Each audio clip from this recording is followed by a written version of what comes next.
ಚಿಕ್ಕಮಗಳೂರಿನಲ್ಲಿ ದತ್ತಮಾಲಾ ಅಭಿಯಾನ ಮನೆ ಮನೆಗೆ ತೆರಳಿ ಸಿಟಿ ರವಿಯಿಂದ ಭಿಕ್ಷಾಟನೆ ಮಾಡಲಾಗ್ತಾ ಇದೆ.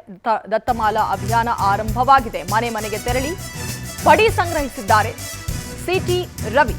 ಚಿಕ್ಕಮಗಳೂರಿನ ನಾರಾಯಣಪುರದಲ್ಲಿ ಪಡಿ ಸಂಗ್ರಹ ಕಾರ್ಯ ನಡೀತಾ ಇದೆ. ಮನೆ ಮನೆಗೆ ತೆರಳಿ ಭಿಕ್ಷಾಟನೆ ಮೂಲಕ ಪಡಿ ಸಂಗ್ರಹ ಮಾಡ್ತಿದ್ದಾರೆ ಸಿಟಿ ರವಿ. ಚಿಕ್ಕಮಗಳೂರಿನ ನಾರಾಯಣಪುರದಲ್ಲಿ ಪಡಿ ಸಂಗ್ರಹ ಕಾರ್ಯ ನಡೀತಾ ಇದೆ.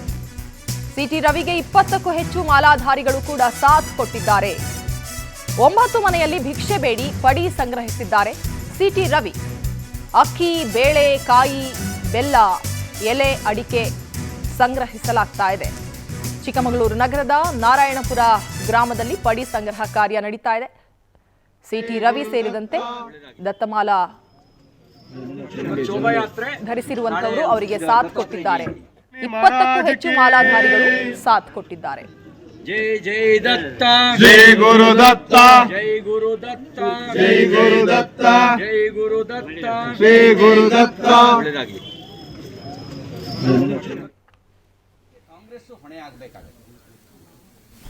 ಇದು ಬಹುಶಃ ಅಧಿಕಾರದ ಅಹಂಕಾರದ ಒಂದು ಭಾವನೆ ಅವರಲ್ಲಿ ಮಾತಾಡಿಸ್ತಾ ಇಲ್ಲ. ಅಧಿಕಾರದ ಪಿತ್ತ ನೆತ್ತಿಗೇರಿದಾಗ ಅಹಂಕಾರದಿಂದ ಸ್ಥಿತಪ್ರಜ್ಞತೆಯನ್ನು ಕಳ್ಕೊಳ್ತಾರಂತೆ. ಬಹುಶಃ ಈಗ ಇವರಿಗೆ ಶಿವಾನಂದ ಪಾಟೀಲ್ ಆಗಿರೋದು ಕೂಡ ಅಧಿಕಾರದ ಮದ, ಅಹಂಕಾರ. ಮುಖ್ಯಮಂತ್ರಿಗಳಿಗೆ ನಾನು ವಿನಂತಿ ಮಾಡ್ಲಿಕ್ಕೆ ಬಯಸ್ತೇನೆ, ಮದ ನೀವೇ ಇಳಿಸ್ತೀರೋ ಅಥವಾ ಜನನೇ ನಿಮ್ಮನ್ನೂ ಸೇರಿಸಿ ಇಳಿಸಬೇಕು. ನೀವೇ ಮದ ಇಳಿಸಿದ್ರೆ ನಿಮಗೂ ನಿಮ್ಮ ಪಾರ್ಟಿಗೂ ಕ್ಷೇಮ. ನೀವು ಮದ ಇಳಿಸ್ತಾ ಇದ್ರೆ ರಾಜ್ಯದ ಜನ ನಿಮ್ಮ ಅಧಿಕಾರದ ಅಹಂಕಾರದ ಮದವನ್ನು ಇಳಿಸ್ತಾರೆ. ಈ ಒಂದು ಕ್ಷಣಕ್ಕೂ ಅವರು ಅವರು ಮಂತ್ರಿ ಸ್ಥಾನದಲ್ಲಿ ಇರಲಿಕ್ಕೆ ಯೋಗ್ಯ ಅಲ್ಲ. ಒಂದು ಕ್ಷಣಕ್ಕೂ ರೈತ ಸಮುದಾಯವನ್ನು ಅಪಮಾನಿಸಿದ, ನೋಟುಗಳನ್ನ ಮೈಮೇಲೆ ಅಭಿಷೇಕ ಮಾಡಿಸ್ಕೊಂಡಂತ ಇಂಥ ವ್ಯಕ್ತಿ ಮಂತ್ರಿಯಾಗಿರ್ಲಿಕ್ಕೆ ಯೋಗ್ಯ ಅಲ್ಲ. ಅವ್ರನ್ನ ಸಂಪುಟದಿಂದ ವಜಾ ಮಾಡಬೇಕು.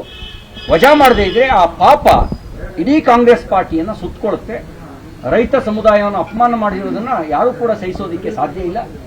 ರೈತ ಮಳೆಗಾಗಿ ಕಾತರಿಸ್ತಾ ಇರ್ತಾನೆ. ಭೂಮಿಗೆ ಬೀಜವನ್ನು ಬಿತ್ತಿ ಇವ್ರು ಕೊಡೋ ಭಿಕ್ಷೆಗೆ ಯಾರು ಕಾಯೋದಿಲ್ಲ. ಬೀಜ ಬಿತ್ತಿ ಅದು ಬೆಳೆ ಆಗೋದಕ್ಕೆ ತನ್ನ ಬದುಕನ್ನ ತಪಸ್ಸಿನ ರೀತಿಯಲ್ಲಿ ಸಮರ್ಪಣೆ ಮಾಡ್ಕೊಳ್ತಾನೆ. ರಕ್ತವನ್ನು ಬೆವರಾಗಿ ಸುರಿಸ್ತಾನೆ.